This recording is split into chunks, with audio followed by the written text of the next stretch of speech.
সবাই যা পারে শেখ হাসিনা তা পারে না, আবার শেখ হাসিনা যা পারে বাঘা বাঘা পলিটিশিয়ানরা তা পারে না, এমন একটা গল্প মার্কেটে প্রচলিত আছে।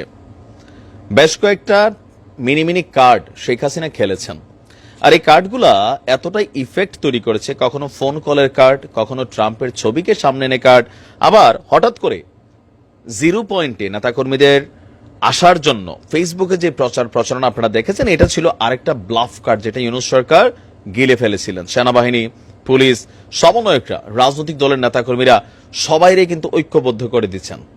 এখন প্রশ্ন হচ্ছে, শেখ হাসিনা পরবর্তী পরিকল্পনা কি করছেন বাংলাদেশ নিয়ে? তো এ নিয়ে বেশ কিছু মতামত আমি পড়লাম, আর্টিকেল পড়লাম। তো তারপরে সারাংশ হিসাবে যদি আপনারা দেখেন, সরকারের মধ্যে থাকা বা বিএনপি অন্যান্য দলের সাধারণ মানুষের মধ্যে একটা অংশের বক্তব্য হচ্ছে, শেখ হাসিনা বা আওয়ামী লীগের নেতাকর্মীরা কেন এত বড় একটা ঘটনা, এতগুলো মানুষ মারা গেল ক্ষমতাকে কেন্দ্র করে, এতগুলো মানুষ আহত হলো, কেন আওয়ামী লীগ একবার সরি বলে না? কেন শেখ হাসিনা এখন পর্যন্ত সরি বলে না? তবে সরি বলা শেখ হাসিনার অ্যাটিটিউডের মধ্যে আসে না। আয়রন লেডি হিসেবে খ্যাত শেখ হাসিনা শাসন করতে জানেন, কিন্তু সরি বলাটা হয়তোবা তিনি জানেন না। এখন আসলে আওয়ামী লীগ কেন বলে না?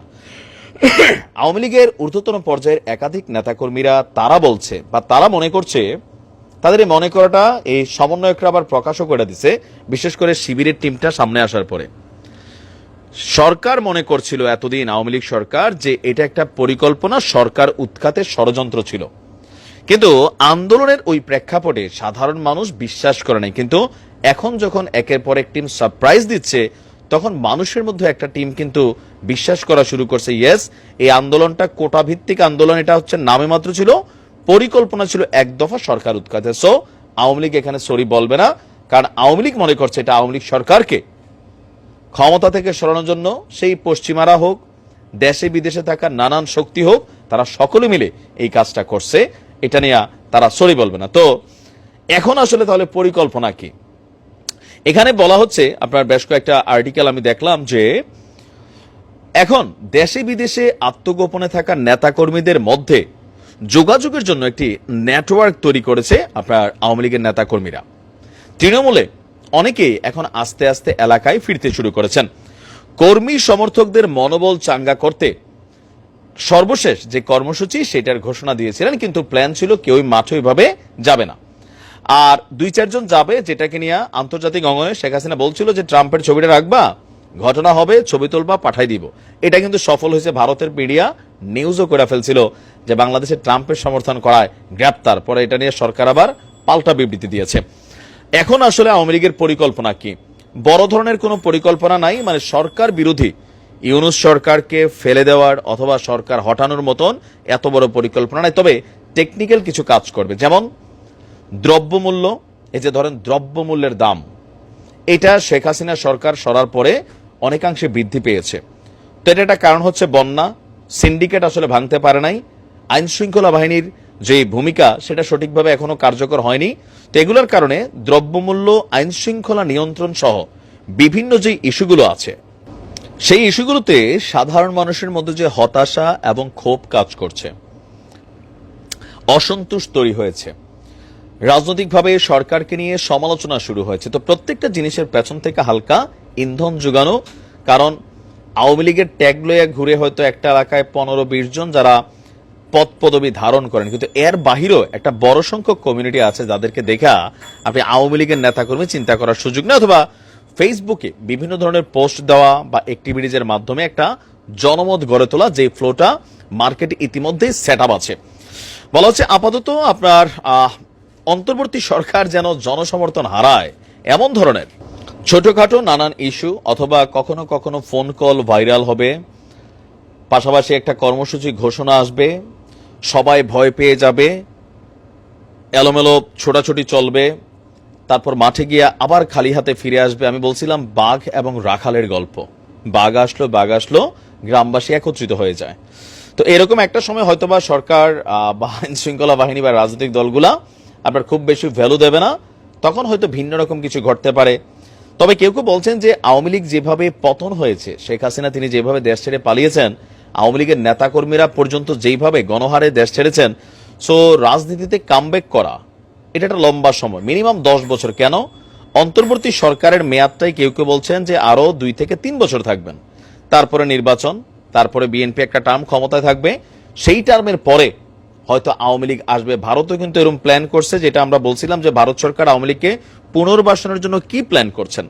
তো আওয়ামী লীগও এরকমই একটা প্ল্যান করেছেন। তবে আর মাঝে মাঝে বাংলাদেশে বিভিন্ন কর্মসূচির ঘোষণা দেবে, বিদেশ থেকে বক্তব্য আসবে, সেই বক্তব্যে নেতাকর্মীরা হয়তো অনেকে মাঠে নামবেন, গ্রেপ্তার হবেন, মব জাস্টিসের শিকার হবেন।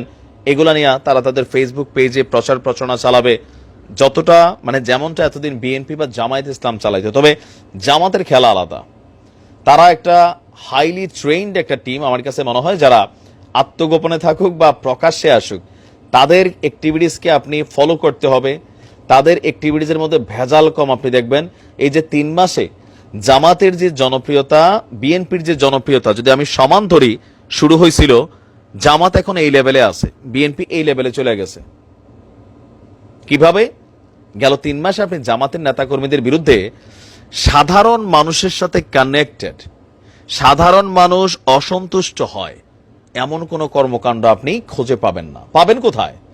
একদম হাইলি যে পর্যায়ে আছে, যেখানে সরকার পরিচালনা হয়, যেখানে আপনার সিস্টেম করা হয়। কিন্তু আপনার গ্রামের বাজারে, দোকানে, হাটে পাটে, চা বাজারে, চা দোকানে, সিএনজি স্ট্যান্ডে, বালুঘাটে, বাস স্ট্যান্ডে আমজনতার সাথে আপনি দেখবেন দেখা হলে সালাম কুশল বিনিময় করছে, হিন্দুদের সাথে রাজনৈতিক সম্পর্কটা পাকাপোক্ত করার চেষ্টা করতেছে, চাঁদাবাজি দুর্নীতির বিরুদ্ধে তারা সিন্ডিকেটের বিরুদ্ধে আওয়াজ তুলতেছে। আর অপরদিকে বিএনপির মধ্যে কিছু কতিপয় নেতাকর্মী, যেটা চেইন অফ কমান্ডের মধ্যে চলে না, জামাত কিন্তু চলে। এটা আওয়ামী লীগের জন্য শিক্ষণীয়, বিএনপির জন্য শিক্ষণীয়। এখন বিএনপির নামে প্রতিদিন আপনি যদি গণমাধ্যমগুলো ঘাটেন, 2 সাইড 10টা বড় ঘটনা, দখলদারিত্ব নিয়ে নিজেরা কোপাকপি, সরকার কবে আসবে পরে।